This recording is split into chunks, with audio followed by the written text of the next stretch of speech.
کوئی شخص کسی کو کوئی مقام دیتا ہے، مرتبہ دیتا ہے کہ جی یہ میرے دوستوں میں سب سے اعلیٰ ہے. آپ لوگ بات سمجھ رہے ہیں یا نہیں سمجھ رہے؟ آپ اگر نہیں سمجھ رہے تو برائے مہربانی ادھر میری طرف آ جائے، بات سمجھیں. کسی کے بارے میں کوئی بندہ یہ کہتا ہے کہ یہ میرے دوستوں میں، میرے رشتہ داروں میں، میرے عزیزوں میں، میرے جاننے والوں میں، میرے پہچاننے والوں میں یہ سب سے اعلیٰ ہے، اس سے اوپر کوئی بھی نہیں ہے. بات آپ کو سمجھ آئی کہ نہیں آئی؟ یہ میرا دوست میرے دوستوں میں، میرے رشتہ داروں میں، میرے عزیز و اقارب میں سب سے اعلیٰ ہے. اب بات دل میں بیٹھ گئی کہ جی یہ سب سے اعلیٰ ہے. پھر کسی مقام پہ وہ شخص کہتا ہے کہ میرے بعد اگر میرا نائب ہوتا یا اگر بنایا جاتا تو فلاں بندے کو بنایا جاتا، اور جس کے بارے میں وہ یہ کہہ چکا ہے کہ یہ سب سے اعلیٰ ہے، اور اس سے کم درجے والے کو وہ کہتا ہے کہ اگر میرے بعد کوئی میرا نائب ہوتا، یا میں اگر میرا دل کرتا ہے میں اپنی جگہ پر اپنا قائم مقام یا نائب بناؤں تو فلاں کو بناؤں. اس دوست کے بارے میں نہیں کہہ رہا جس کے بارے میں اس نے دعویٰ کیا تھا کہ یہ سب سے اعلیٰ ہے. تو حضور نبی کریم صلی اللہ علیہ وسلم نے ارشاد فرمایا، لوگوں میری امت میں ابو بکر اتنا اعلیٰ ہے کہ میں نے سب کے سب اپنے ساتھیوں کے جتنے بھی قرض تھے میں نے سب کے چکا دیے. لیکن اسلام پہ جتنا احسان ابو بکر نے کیا ہے، میں ابو بکر کا قرضہ ادا نہیں کر سکا، نہ ہی دنیا میں کر سکتا ہوں. میری امت میں ابو بکر وہ شخص ہے کہ جس کا قرضہ قیامت کے دن اللہ ہی ادا کرے گا. آخر وہ کیا قرضہ تھا جو نبی علیہ السلام نے فرمایا میں دنیا میں ادا کر ہی نہیں سکتا؟ بات سمجھ میں آئی آپ کی؟ میں ابو بکر کا قرضہ ادا کر ہی نہیں سکتا. ابو بکر کا قرض یہ ہوتا نا کہ آپ فرماتے میں بعد میں ادا کر دوں گا، آپ نے فرمایا نہیں. اسلام پہ جتنا قرض ابو بکر کا ہے، میرے اوپر آپ نے فرمایا میرے اوپر نہیں، اسلام پہ. اسلام ایک مذہب ہے. آپ جانتے ہیں کہ اسلام ایک مذہب ہے، اسلام ایک شخص کا نام نہیں ہے. نبی علیہ السلام نے فرمایا جتنے بھی لوگوں کے قرض تھے سب ادا کر دیے گئے، صرف قرض ابو بکر صدیق رضی اللہ عنہ، ان کا قرضہ میں نہ ادا کیا ہے نہ میں کر سکتا ہوں. یہ وہ شخص ہے کہ جس کا قرضہ قیامت کے دن صرف اللہ ہی ادا کرے. لیکن آپ فرما رہے ہیں کہ اگر میرے بعد نبی ہوتا تو وہ عمر ہوتے. ابو بکر کا درجہ اتنا بلند پہلے بیان کیا، اور اگر نبوت ہوتی تو عمر کو ملتی، تو پھر ان کا مرتبہ کیسے زیادہ ہو گیا؟ پھر مرتبہ تو عمر کا زیادہ ہوا، ابو بکر کا تو زیادہ نہ ہوا. پھر آپ تو فرما رہے ہیں کہ اس کا قرض اللہ ہی ادا کرے گا. تو اس کے اندر سمجھنے کی بات ہے بالکل واضح طور پر کہ لو کان بعدی نبی لکان عمر، اگر میرے بعد کوئی نبی ہوتا تو عمر ہوتا. رہ گئی بات ابو بکر کی. ابو بکر کے درجے ہے لوگوں مجھ سے نہ پوچھو. ابو بکر کے درجے نہ پوچھو. ابو بکر کتنے بڑے درجے پہ ہے اس کے درجے نہ پوچھو.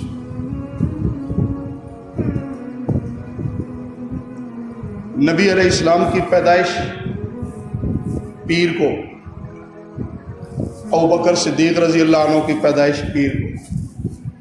نبی علیہ السلام کی عمر کتنے برس؟ 63 برس. ابو بکر صدیق کی عمر، نبی علیہ السلام کی وفات پیر والے دن، ابو بکر صدیق کی وفات بھی پیر والے دن.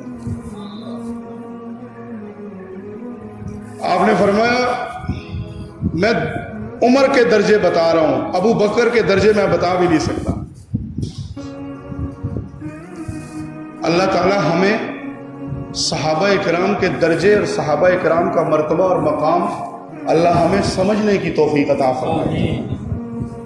ہم تو اس راستے میں ہی نہیں ابھی پڑے، ہم تو ان راہوں پہ نہیں گزرے جہاں صحابہ کے درجے ہیں۔ بہرحال اللہ رب العزت نے ارشاد فرمایا عمومی طور پہ، عمومی، خاص نہیں کہ ابو بکر، عمر، عثمان، علی، عبد الرحمن ابن عوف، سعد ہیں، سعید ہیں، زبیر ہیں، طلحہ ہیں، حضرت حذیفہ رضی اللہ عنہ ہیں، صحابہ کرام ہیں رضوان اللہ علیہم اجمعین،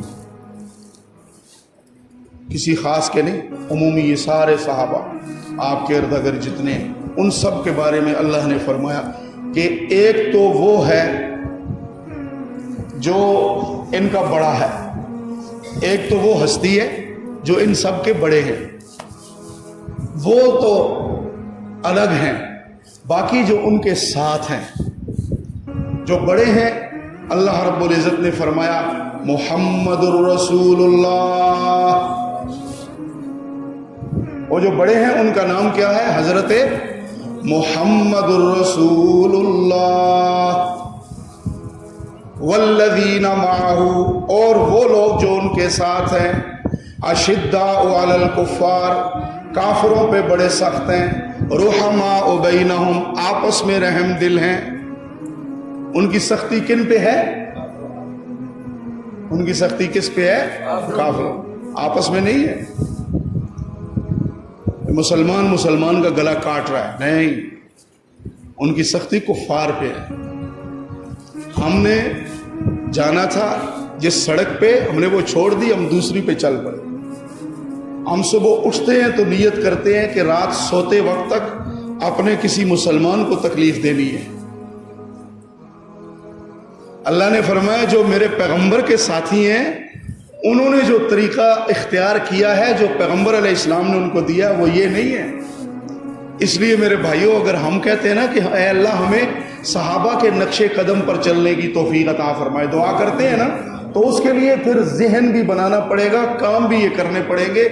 ہمیں پھر اس کے لیے چاقو اور چھرا اور ٹوکا مسلمانوں کو مسلمانوں کے ہی خلاف نہیں رکھنا پڑے گا، بلکہ مسلمانوں کی اگر مخالفت ہوتی ہے تو مسلمان کی اور مومن کی کس کے ساتھ ہوتی ہے؟ کفار کے ساتھ۔ ہم نے وہ سڑک چھوڑ دی، ہم دوسری طرف چل پڑے۔